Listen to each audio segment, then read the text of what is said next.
МС и ежедневни дейности.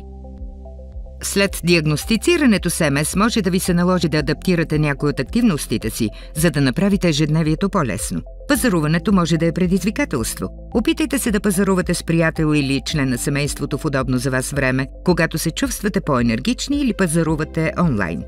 Когато имате домашни задължения, правете ги седнали, когато е възможно.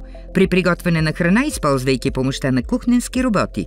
Ако имате деца, окуражете ги сами да си прибират играчките и да участват активно в домашните задачи. Разпределете задачите във времето, така че да не се натрупват наведнъж.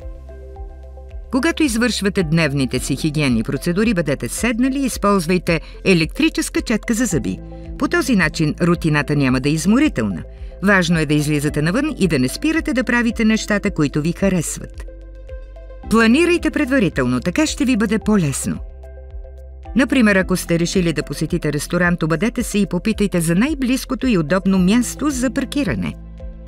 Помолете за по-достъпна маса, близо до входа или тоалетната. Редовните и прости упражнения също помагат за създаване на полезна рутина. Адаптирайте тренировките си така, че да не пречат на новия ви начин на живот. Може да е нужно да направите промени у дома, да ползвате помощни рампи за по-лесно изкачване, да ползвате помощни средства за придвижване, да монтирате перила и парапети, да премахнете мебелите, в които е възможно да се спънете, да смените подовата настилка с нехлъзгава, да поставите противоплъзгащи се подложки под килимите. Може да смените мебелите с по-леки и по-лесни за поддръжка. За допълнителна помощ може да говорите с специалист по трудова медицина. Продължавайте да работите, стига да се чувствате добре. Всъщност, работата може да ви помогне да бъдете по-уверени и доволни от себе си.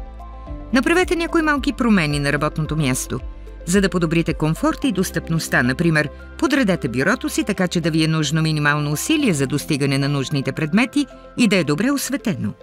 Съветите в това видео могат да ви помогнат да продължите с ежедневните си активности. Ако ви е нужна допълнителна помощ, обърнете се към лекуващия лекар и медицинска сестра или към съответните специалисти.